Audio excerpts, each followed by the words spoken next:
A warm welcome to all the participants to today's session in Glasgow in person and from around the world here virtually. I have the pleasure today to welcome you to the session Adaptation, Resilience in Urban Water, Convergence of Water, Sanitation and Climate Action. My name is Katrin Brübach. I'm the Global Director of Programs, Innovation and Impact at the Resilient Cities Network.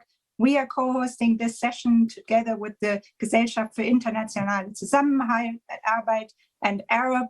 And I have the pleasure to open this event today with a keynote from the Lord Mayor of Belfast, Councillor Kate Nicholl, followed by an introductory statement of Birgit Pickel from BMZ. Councillor Kate Nicholl, the floor is yours. Please, warm welcome from Hamburg. Thank you. Thank you so much for having me. Belfast is one of the, is involved in resilient cities, and it has really been such an asset to us in our climate action. So to give you a little bit of context, I'm a politician, not a scientist, by the way, so I'll be able to tell you what we're doing in Belfast, but I really want to talk about the politics around it. We're largely known for our history and for the Troubles and being a post-conflict society. What isn't always remembered was that we had shipbuilding and linen and industry, and the city has an extraordinary backstory. We're also known for our slightly dysfunctional politics, and the Northern Ireland Assembly doesn't always work as well as it should do. For 3 years, it didn't exist. And a lot of the leadership, especially around climate action, fell to local councils. So we're very conscious when you're looking for leadership from national government that actually it's cities that are doing a lot of the work. And we found, since being part of the Resilient Cities Network since 2017, invaluable. We developed a resilience strategy. We had a resilience commissioner. From that, we developed an climate action plan, and we now have a climate commissioner, a unit of incredible staff who work so closely with the Resilient Cities team. And we really have rolled up our sleeves and are doing what we can. Unfortunately, we don't have as much power as we would like, and that's probably a typical thing for a politician to say. But because it's quite a small city, we have to work in partnership. We work very well with the universities, and we work very well with the statutory agencies. When it comes to water and sanitation, the responsible agencies are Northern Ireland Water and the Department for Infrastructure. And our resilience strategy really understands the importance of water and its place underpinning the development of the city. We have a lot of deprivation in Belfast, a lot of legacy issues, and chronic under shortage of housing. And with our infrastructure system, which is seriously outdated, that's a block to growth and developing the housing that we need. So we're seeing that it's really impacting people's lives. It's going to cost $1.2 billion to upgrade the infrastructure in Belfast. And what I'm really interested in is how we look at the science and we look at the solutions and we make it accessible to people. We're asking for a lot of money and a lot of investment. We need to find that money. We've been focusing a lot on public funding. I think the report is brilliant because it looks at climate finance and how you be innovative around that. And in the discussions we've been having in the last couple of days, how cities can work together to leverage that finance is a really exciting opportunity for us, especially those that lack the strategic direction from government. We don't have climate-specific legislation in Northern Ireland, by the way. We're the only region in the United Kingdom that doesn't. So we really are lacking that direction, which is why being part of these networks is so important. There is innovation happening within departments. Northern Ireland Water has developed an electrolysis pilot to one of its wastewater treatments. We're one of the windiest places in the world. So it's a real opportunity for us to harness that green hydrogen, which can be used to power buses and heavy good vehicles, and the oxygen from that used to support our sewage system. So we're very conscious of the opportunities. But for me as a politician, when we're dealing with the social issues we're dealing with today, we have to be better at translating the science and using language that resonates with people. We have seriously long waiting lists for hospitals. We have issues with education. How do we tell the public that actually we need 1.2 billion pounds of investment to improve the infrastructure? We have to personalize it. I think looking at the housing, looking at how we bring it into day-to-day lives is really important, but there's a piece of work around that. There's a lot of ambition within the city, and I know that we realize that the partnerships are important, and we're keen to hold a roundtable event with stakeholders in the city and with any experts here who'd be willing to come and share their expertise so that we can develop and innovate and have a few more ideas, but also look at the findings from this report and what more we should be doing. The point around metrics is very important. We're delighted to be part of the Presidio pilot looking at data. And as I mentioned, climate finance is a very important thing. The work around integrating sanitation into climate planning is also very important and something we need to do more work on. Belfast, as I said, has an extraordinary backstory. We're known for so many things we shouldn't be known for. It is a city of soul and heart, and the people are resilient in so many ways. Our hope and our ambition for the future is that we can use these opportunities that come with the green economy, using the opportunities with hydrogen, bringing those skills back into the areas that used to be famous for shipbuilding, bringing that confidence back so that young people who have grown up with very little hope or have felt that if they have any ambition, they have to leave and go somewhere else, know that actually they can be proud to live in Belfast and that they have opportunities to have exciting and important careers in the green economy. So we're very ambitious. We're very keen to work with others to help us readjust that global narrative as a city. But also we realize that we have to act urgently within the next 10 years, and we're committed to doing so. So thank you so much for having me. Delighted to be here, and I wish you all the best with the panel discussion. Thank you.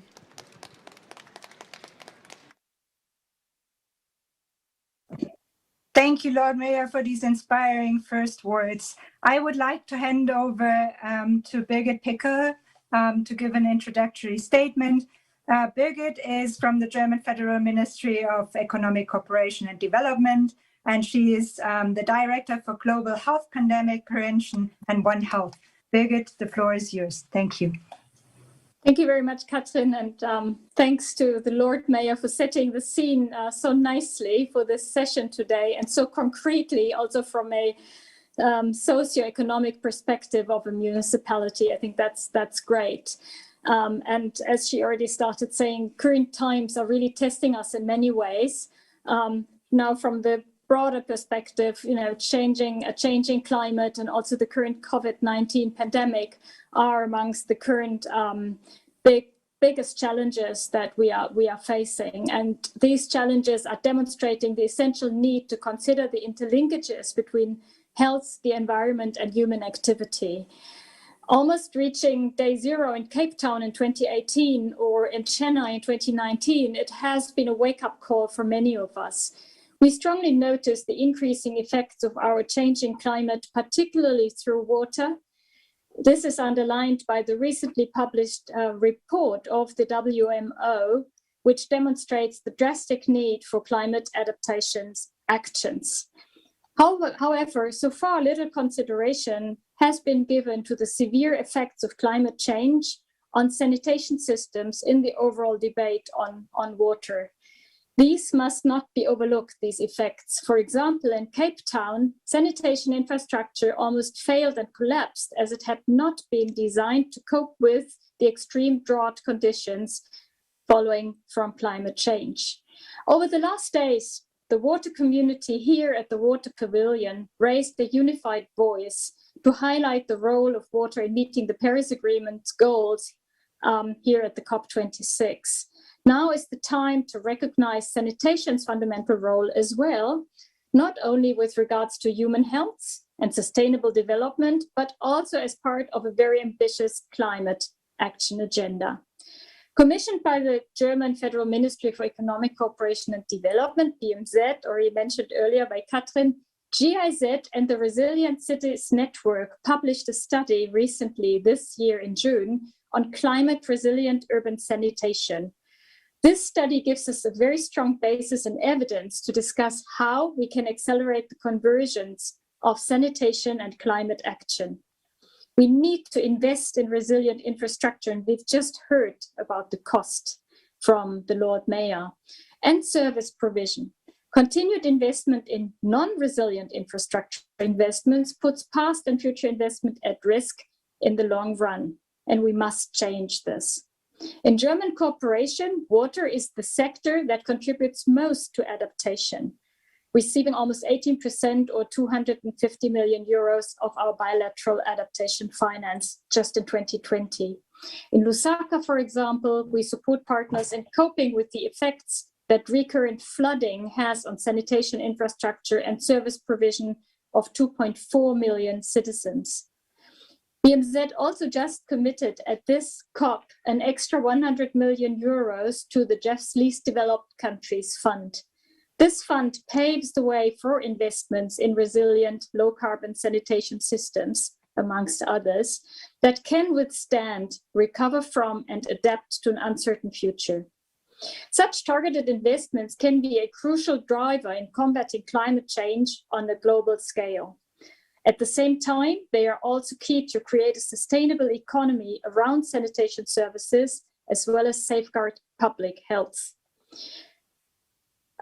With these few words, opening remarks, I wish you a very fruitful panel discussion. I think, again, let me repeat here, the Lord Mayor has brought the practical perspective, which is so necessary. We need to look at, in the end, the finance side, the policy side, but also the people at the local level that need to implement the important changes that will be needed in the future to make this agenda happen. Thank you very much for your attention, and I wish you a really good panel discussion.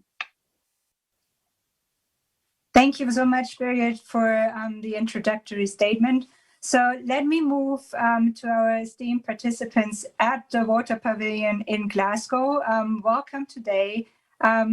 We have in total 7 panelists today who are going to discuss with us on how we can raise the profile of sanitation and climate action. Thank you so much for joining us. Let me give you a brief introduction of who you have at the stage and who you have with us online. I'm actually starting with the female leader we have with us today because we are not that gender balanced, and I apologize officially for that. Let me welcome Ms. Ingrid Hoven. Ms. Hoven is a member of the management board of GIZ with more than 30 years of international experience and a strong focus and dedication on sustainability and climate issues. Prior of joining GIZ, she held various high-level positions within the ministry BMZ and at the World Bank as an executive director representing Germany.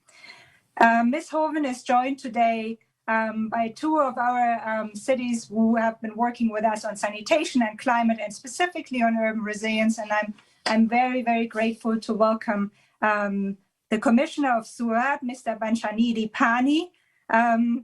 He is, besides leading the Municipal Commission in Surat, also the chairman of the Surat Smart City Development Corporation, and he, as an Indian Administrative Service officer under his leadership, Surat received the UNESCO Resilient City Award and the Government of India's Best Smart City Award. So we have a true practitioner and leader in Surat with us today. The second city I have the pleasure to welcome today is Miami. Hardeep Anand is joining us from Miami-Dade County. We had the pleasure to work with Hardeep for a very long time on how to address water resilience challenges in Miami and the greater area around Miami, which is called Greater Miami and the beaches. Hardeep is not only leading on large capital investments in his utility, but also is the founder and policy director of the Resilient Utility Coalition and a member of the board of directors of the Water, Environment and Research Foundation. He also is an amazing practitioner around what you can do on building water and sanitation resilience in a city.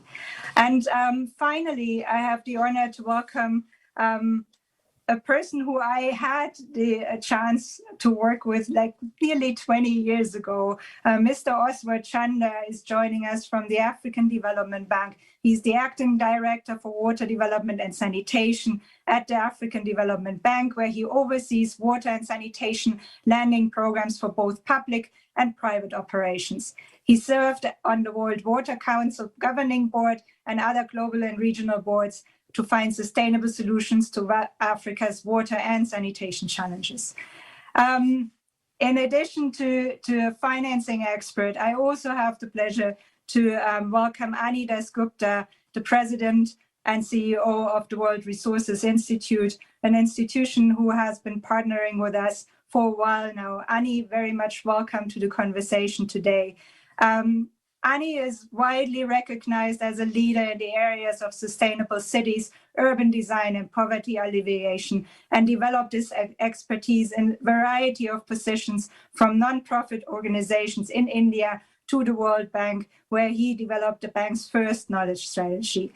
And finally, a person who was actually instrumental in guiding me into the whole topic of water resilience, and I will forever be grateful for that. Welcome, Mark Fletcher, the leader of global water business of Arup. He was a faculty lead for the program on resilience of urban systems run by Arup University and Sloan Management School at MIT, and has worked with regulators, public and private water companies, and environmental agencies around the world for 34 years. And I think I can also say he has been the face and a great leader in helping us for the last 3 years to develop essential tools to assess water resilience in cities around the world. So now you know who you are dealing with and who you have the pleasure to listen to today. So let's start with the roundtable conversation. And now I mixed up my notes. I'm really sorry for that.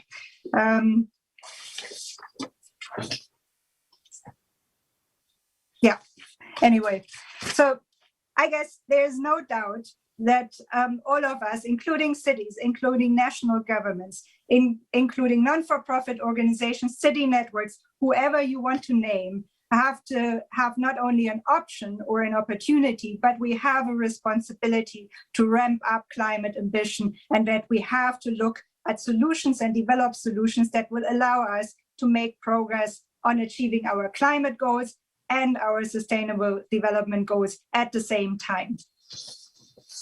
So Hardeep, thank you so much for joining us today from Miami. I had a chance to work in Puerto Rico a couple of years ago after the hurricane hit.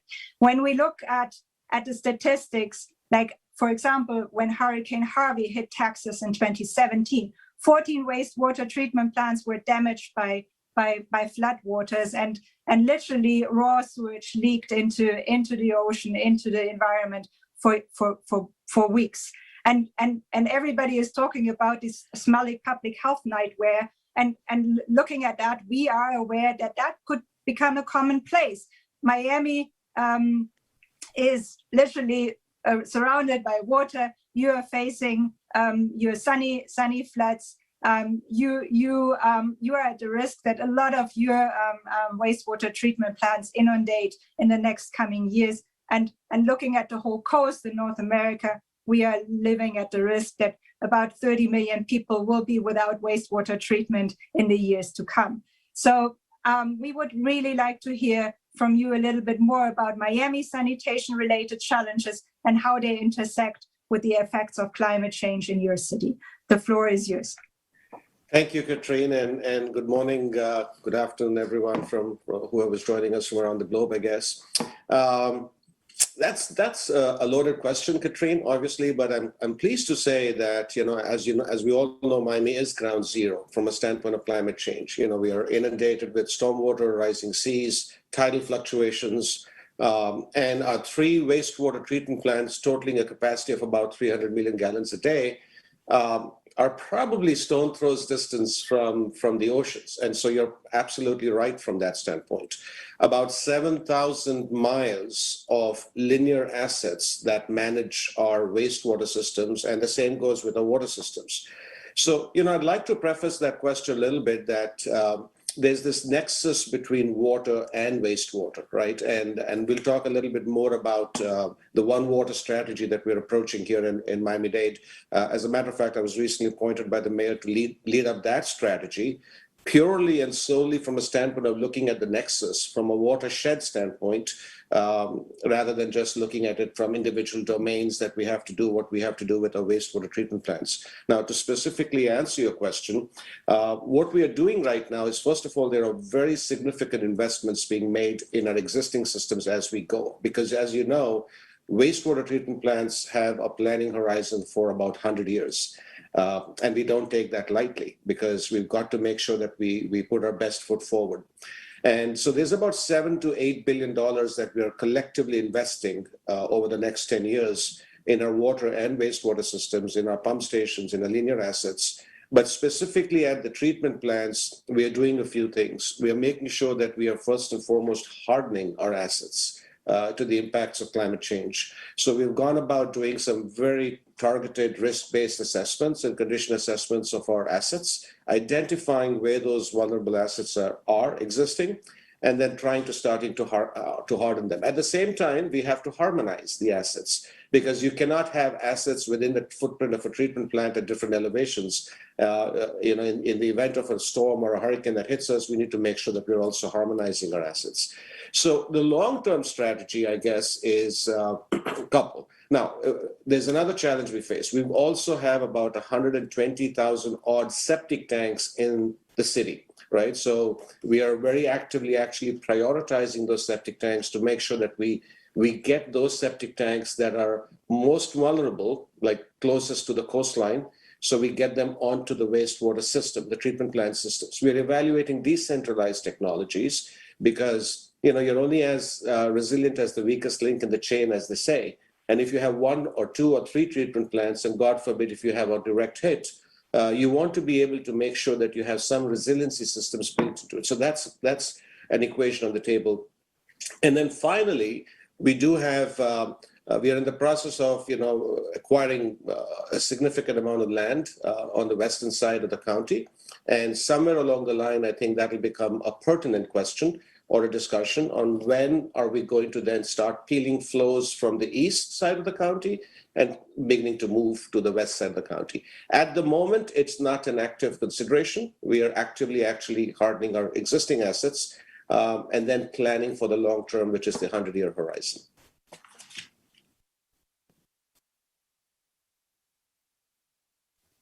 Thank you so much for describing on the challenges you're facing. So I would like to take us from North America to India. Thank you, Commissioner, for joining us today. As one of the largest countries in the world, India has promised to cut its emissions to net zero by 2070 last week here at COP. We heard from our keynote speakers and also from Hardeep that actually countries cannot achieve that without cities taking action. I know from the work we have been doing with Surat that Surat is one of the fastest growing cities in India and in the world. It's the 8th largest city in the country, and which actually excites us the most, is a city which is taking its wastewater challenges very seriously and has identified inadequate sanitation as a major threat, not only in its sustainable development, but its resilience. Considering the massive wastewater and drainage infrastructure investments the city of Surat is planning and you are leading on, what from your perspectives are the barriers you are facing when it comes to climate resilience, and how can they be overcome? Thank you. Thank you very much, Katrine. This is a pleasure actually discussing with my distinguished panelists who are here in this occasion on climate resilience. In fact, if you see water and sanitation both are very much intertwined. And it is important that we ensure the sanitation part is taken utmost care. The reason is that sanitation, the water that we get from sanitation that needs to be used in non-potable, resources. Surat being an industrial city, what we face is that traditionally the industrial organizations which are there, they are dependent on the natural source of water. Now we are converting the entire, there is a paradigm shift from using the natural source of water to the treated, recycled water by the industries. And that is what we have been able to achieve. Now, so far, out of around 1,000 MLD, million liters of the water, wastewater, we are able to give 130 MLD of water, apart from 180 MLD of water for other sources. 140 MLD of water is being given to industries. So now they have accepted it. Now once they have accepted, now slowly the other groups are also accepting it. So that is the way forward for us. That is not it is certainly an environmentally a tremendous decision, but apart from that, the most important thing is that it is also economically sensible decision. What I am saying is that when we are deciding for climate actions, we also have to see the value which is being arising from different sources of this thing. So we have been able to convince the industries, we have been able to convince different groups. That is one, that was the first barrier. Now the second barrier is that, all the wastewater or different outlets which are falling into, because Surat is a riparian city of River Tapi. Now all the bad water which was going, that is stopped. Now that also has been done. Now River Tapi is one of the cleanest rivers now because of many initiatives taken by Surat Municipal Corporation, traditionally, culturally, and socially, economically. There have been many initiatives which have been taken to protect, rejuvenate, and cleanse the Tapi River. So that is the challenge that we faced. But the challenge was, converted into an opportunity, and that is how these barriers of, different barriers are being removed, and we are the only city in the country which is getting almost 300 crores of revenue generation from our wastewater.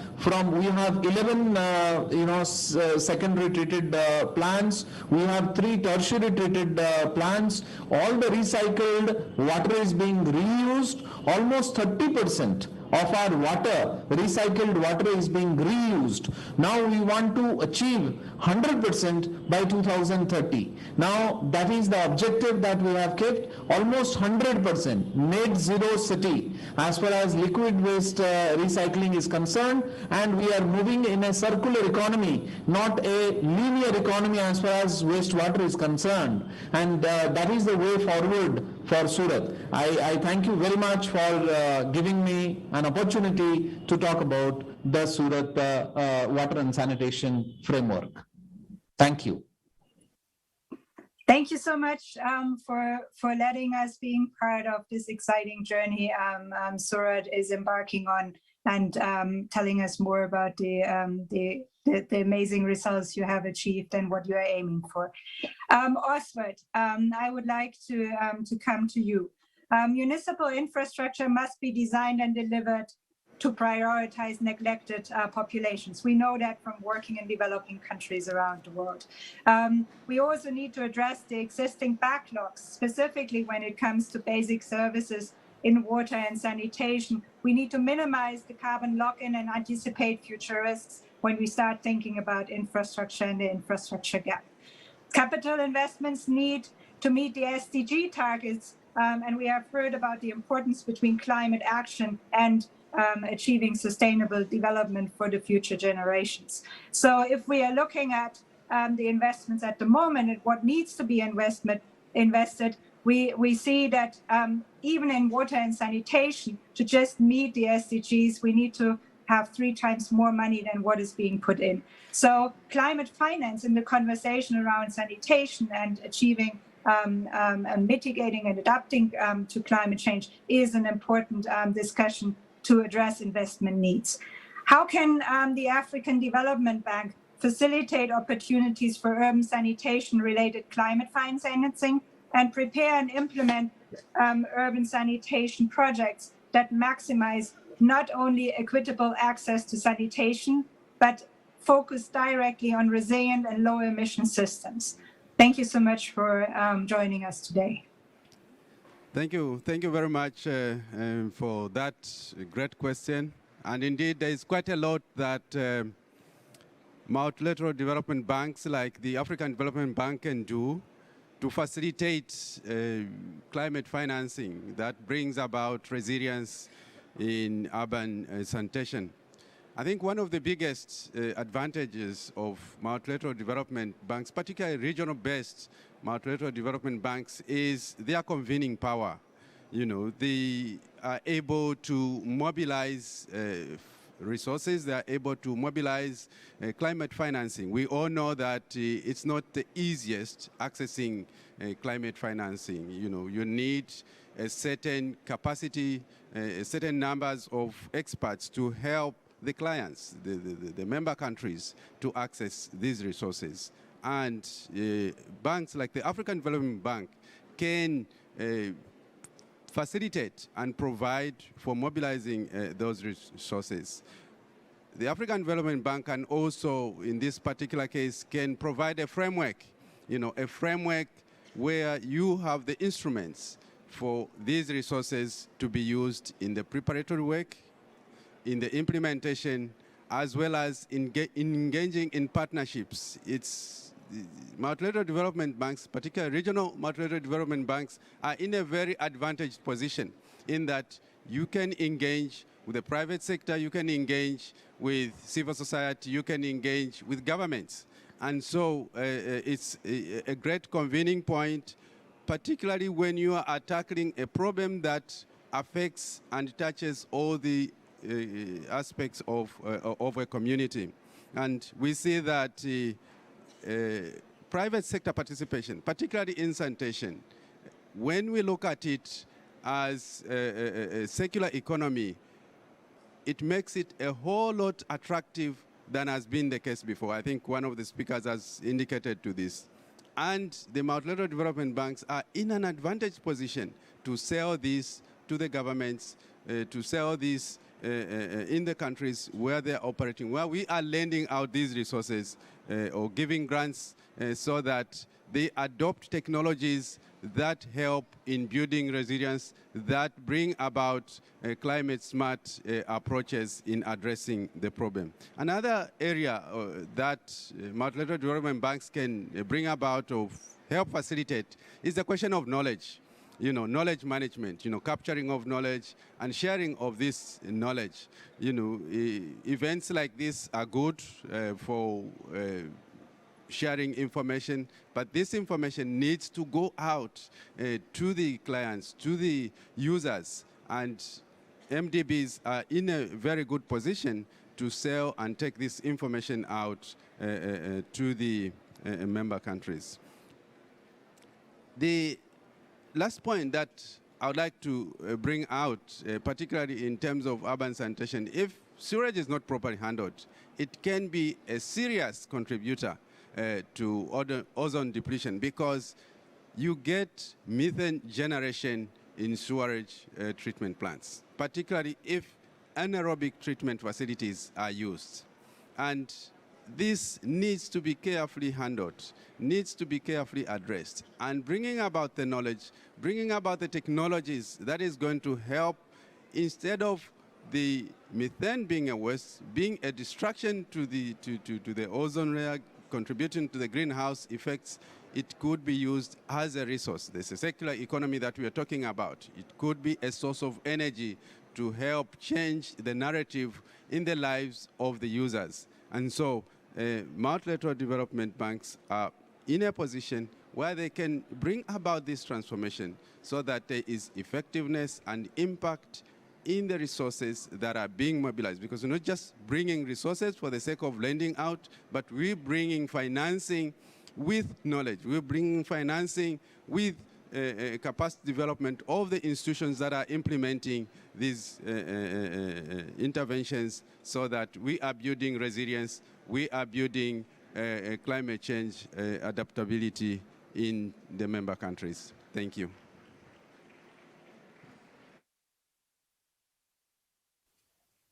Thank you so much, Oswald, for giving us your perspective on what multilateral development banks can do. I would like to move us to actually GIZ. GIZ is a crucial partner for many developing countries emerging and from many developing countries and emerging economies, and has been supporting governments in reaching the SDGs targets, including those on sanitation, and translating the Paris Agreement into specific national targets. Welcome, Ms. Hoven. What opportunities do you see in integrating sanitation actions into climate strategies? Thank you so much for joining us today. Thank you, Katrin. The first remark that I would like to make is that actually this is amazing. We have at a COP, at a climate COP, an event about the contribution of sanitation to climate mitigation, adaptation, action. Well, if somebody would have told me this 6 years ago, I would have said, wow, it would be great to have it, because we had the scientific knowledge already at hand. But what we were missing actually, that it was recognized that this whole system, the sanitation system, can actually be a big, big contribution to achieve the climate goals. From my perspective, actually, I consider that water is for adaptation what energy is for mitigation when we speak in this climate context.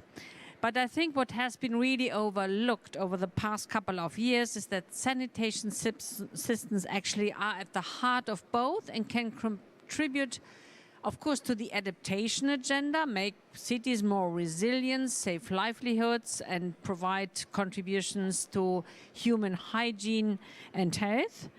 But it has been less actually discussed and actually recognized that also a good sanitation system, the treatment of wastewater, can make a big contribution also to the mitigation agenda. I wanted to share a number with you. We looked into, you know that Germany is a member of the NDC partnership. So continuously there is a revision made what kind of issues are being addressed in NDCs. And only 5% of NDCs deal with sanitation and wastewater management, which means that we still have to convince planning ministries, finance ministries, well, actually those actors that are responsible for elaborating the national determined contributions, to look a little bit deeper into the potential that this sector can contribute to their climate action. And to give you more examples, it is estimated that the demand for fresh water will increase globally by 55% and until 2050, while methane emissions linked to an increased wastewater discharge are estimated to increase significantly additionally. So we have actually a problem on both sides. In Jordan, GIZ has already been using the widely untapped potential wastewater recycling to diversify and enhance water sources to be used in agriculture irrigation. So I think this is, for instance, one example what we can do with wastewater. But nowadays, 80 to 90% of wastewater worldwide is estimated to enter into the environment untreated. And this means this is not captured by global climate data. It is a huge black box and a knowledge gap. So this means also, as we know so little about what is happening and what are the potentials to use wastewater for other economic and purposes is actually we leave this huge potential untapped, and we contribute to increase actually the global warming, because we don't consider the other factors that have to do with mitigation, like actually the reduction of methane and nitrous oxide. So what I wanted to underline, that I think we are now really at a turning point. We have discussions now about contribution of sanitation to the adaptation mitigation agenda. We have good examples. We have heard examples from Surat, amazing one, which also underlines that there is an economic potential in using wastewater. The income that the mayor mentioned, this is really quite a significant number of additional income that one can generate at the local level by actually finding smart solutions to deal with wastewater. And I think this is now, we have as a community that perhaps has been working on this subject already for a longer time. The question is, how can we seize this opportunity? The bigger challenge that I see as a representative of an implementing agency, that originally, when you dealt with sanitation, you were thinking either about capacity building, institution building, or big infrastructure. Extended sewage system to deal with the floods provoked by climate change and extreme weather events. But if we now want to somehow to use the water more cleverly, fresh water, wastewater, it requires a completely different system. And we have to think about a system approach where other actors that are not dealing with the mere infrastructure come into play, and they have to contribute to the solution. So the system becomes more complex, and this normally is a challenge, especially for institutions, if they are simply acquainted to the traditional planning. You do an infrastructure planning, you invest, you do the financing properly, and then you implement it by consultants and contractors.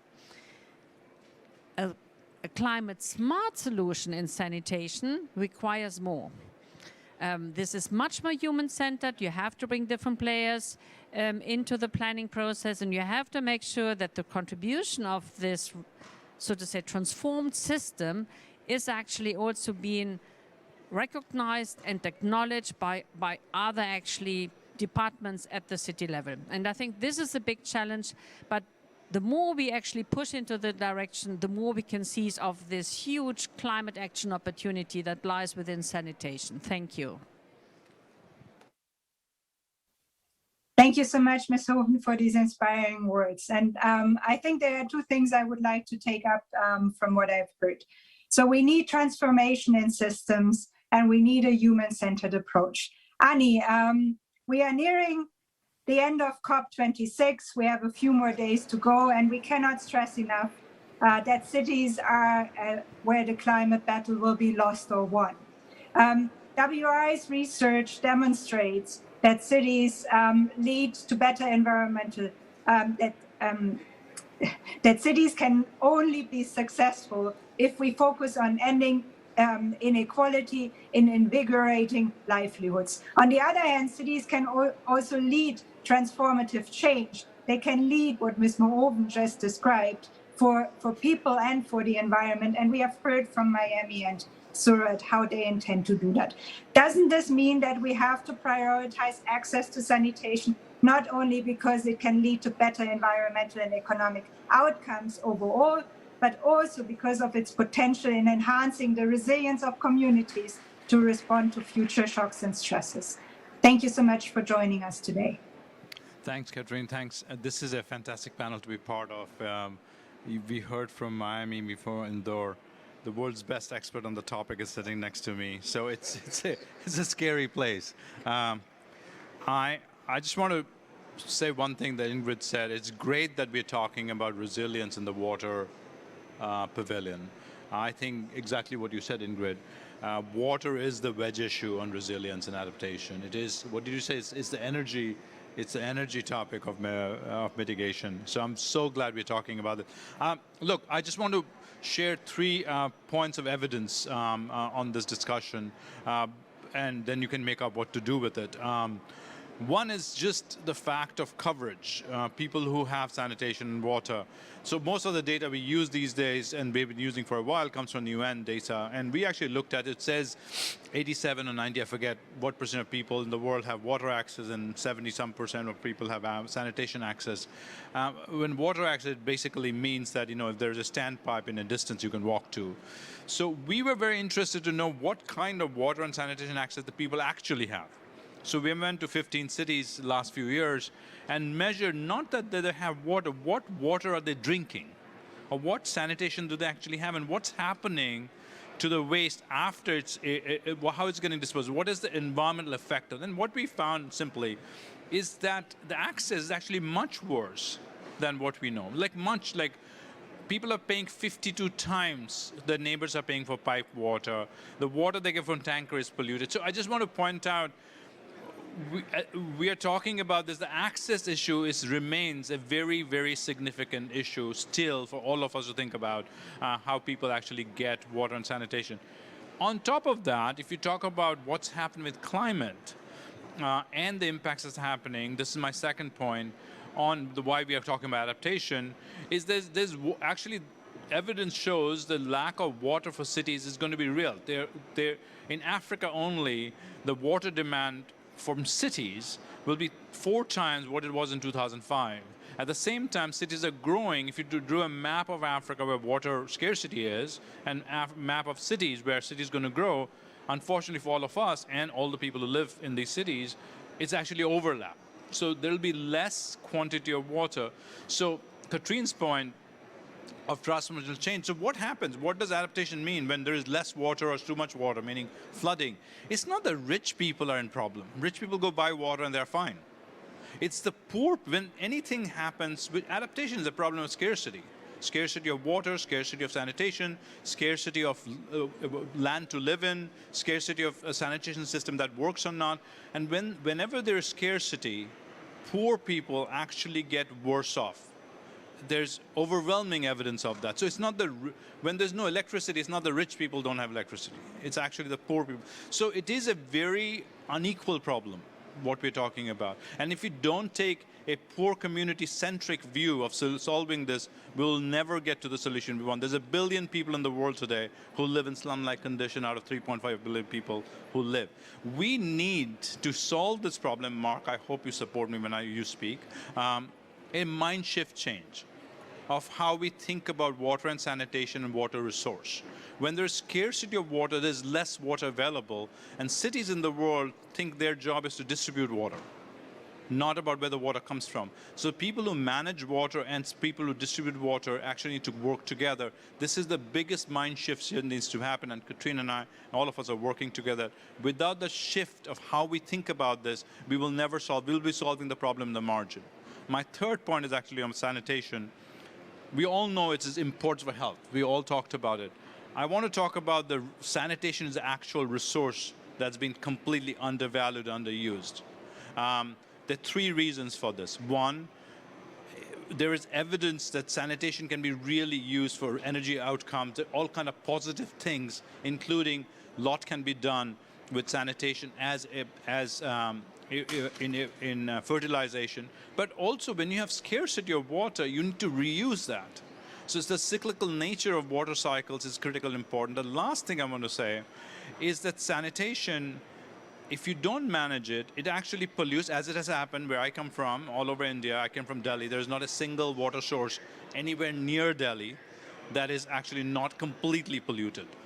This is true for every city in the world that is in the developing country. So when you do not manage sanitation, it has a huge cost of polluting every water resource in a scarce water situation. So we have to think differently, and I'm hoping my speaker next to me is going to tell us how to solve that. Thank you very much for having me, Katrine.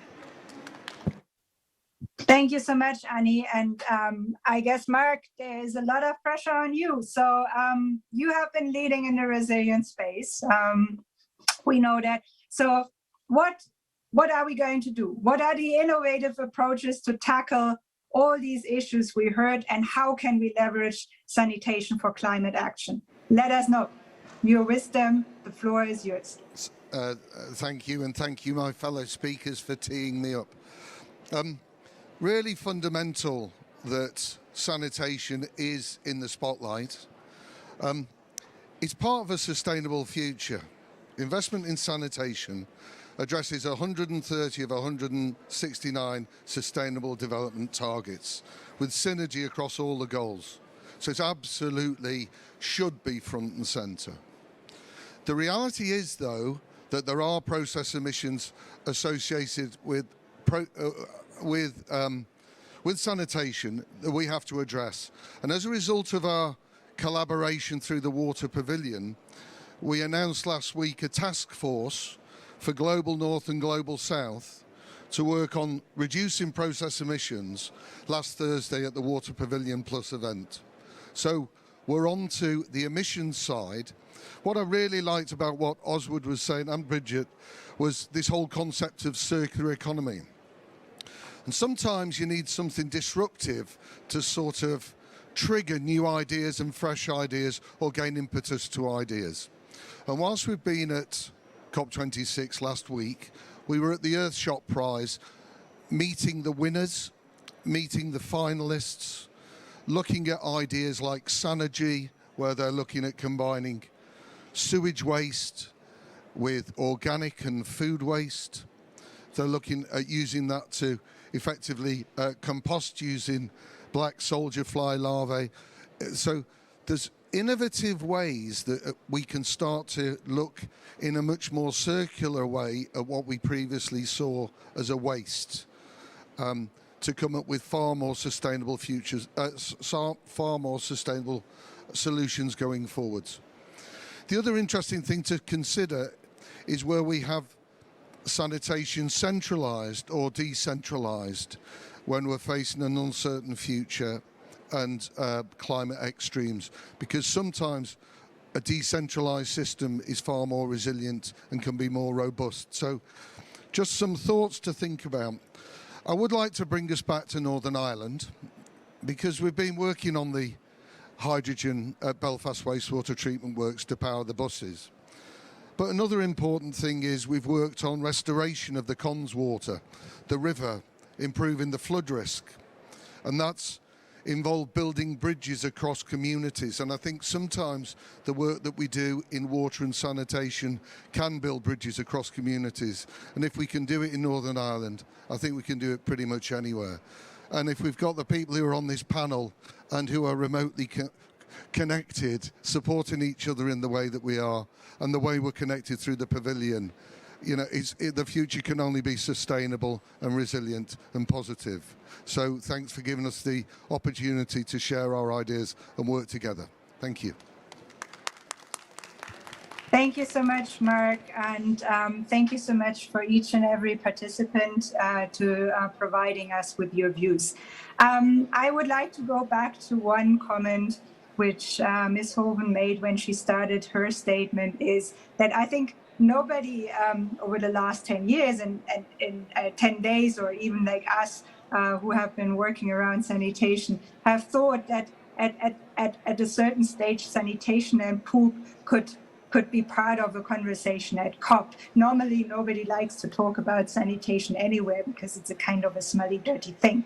I think as we look forward into where we are heading now, so COP is only the start. It can only be the start. We need to now act, and we heard these examples from our cities who are taking the leadership.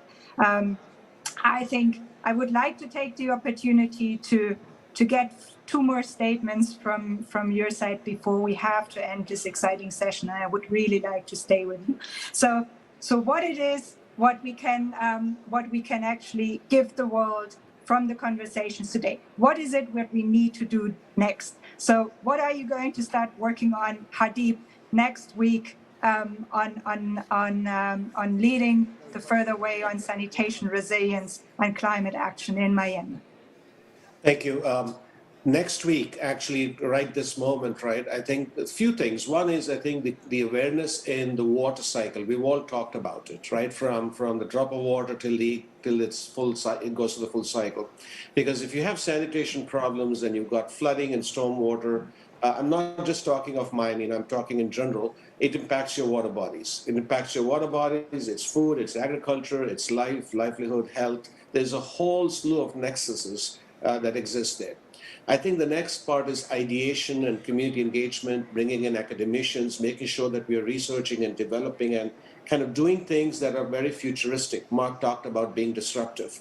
We've got to maximize the intrinsic value of wastewater from cradle to cradle and reduce the footprint of disposal. And everything comes there, from energy to biosolids. I won't get into the details there. But I think the most important part, Katrine, in my opinion, at least now speaking from Miami's standpoint, we are about 34 cities within Miami-Dade County. And governance structures are somewhat fragmented because you've got 34 different governance systems. But it's one county, it's one watershed, it's one coastline. And to the extent we can integrate the work of these watersheds across governance systems by bringing that element forth first, because without a proper governance system, we are still operating and putting solutions in some sort of fragments. And ultimately, I think the measurement of these through that collaborative governance systems, tying them to some sort of a metric, and I'm going to say it should be the UN SDGs, and everything should kind of follow downstream of that, right? So we need alignment in the metrics, we need alignment in the governance, and then around that, you've got collaboration and ideation and bringing the younger generation together and technologists and innovation. All of that stuff happens very synergistically. Hope that made sense, but thank you again. Thank you so much. Totally makes sense. Ms. Hoven, one statement, strong statement, like all the other strong statements from your side. What do we need to do next walking out of COP this week? Well, certainly, I will continue to push for to give more prominence to water issues in future climate action. I think that we have seen now a couple of entry points. We should seize these opportunities. I think all the investments that are now being made, also in developing countries, to bring their economies back on their feet, which have now, of course, suffered from the pandemic, this stimulus packages, the new investment packages, to embrace actually the opportunities that are out there to deal with water issues, but in a way that it's actually focusing the climate impact as well, so that we do smart investments and can build up really a green economy. This is one point. The second one that I would see as an urgent matter is that we actually consider water approaches much more along the lines of the thinking of a circular economy, which means that our teams to build up solutions have to be shaped in a different way. We have to work across sectors, we have to bring different expertise together, and we have to do it in a way that we not only consider the new technologies, the smart technologies, but take it from a point of view of what would actually a human need, what does a citizen need, and what makes the livelihood more resilient and actually and stronger for the future. And I think in the combination, which means the teams have to bring in the technology knowledge, but also social knowledge and also the sectoral knowledge.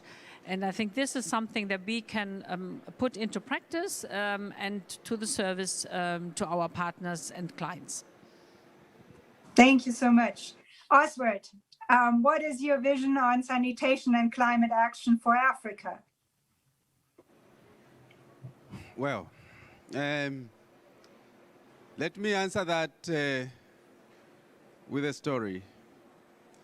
We have two communities. This story is coming from Kenya, and we have two communities in Kenya, and we provided resources for developing a number of sanitation facilities. One community came up and protested having facilities put in their neighborhoods, the not in my backyard issue. Another community where we planned to move the sanitation facilities, these basically stabilization points, moving them so that more people could be covered, protested and said, please leave these facilities here. What was the difference? Perspectives, mindset. The other community that protested had gone in an agreement with the managers of those facilities. They were regularly testing the effluent, and they developed horticultural and fish farming downstream of those stabilization ponds. Circular economy. They were benefiting from sanitation facilities. The other community was just looking at it from the smell perspective. In fact, the other facility was so well managed, they cleaned it and they were using it. In fact, today they use it, people that have weddings, as a place to go and have photoshops. You know, they have their photographs there after they have had their wedding celebrations. Now, look at the two scenarios. So my vision is that we will all change our mindsets, because if I asked here, who would want to have a sewage treatment facility in their neighborhood? Very few would be willing to have a sewage treatment facility in their neighborhood. So we need to change our mindset. It will change the financing flow. It will change the technologies that we apply. It will change the way that we treat sanitation henceforth going forward. Thank you. Thank you so much for this inspiring vision. Unfortunately, we are at the end of today's session. I hope that coming to the end, nobody who attended that session today can still doubt that sanitation has an important role to play in climate action, and that not only adaptation, but also mitigation opportunities exist that we need to utilize. And with the words of the participants, we need a human-centered approach. We need to change our relationship to sanitation. We need to make it beautiful. That is what we heard from Oswald. We need to integrate it and recognize that it is an important part of our lives and our future if we are wanting to tackle climate change. I'm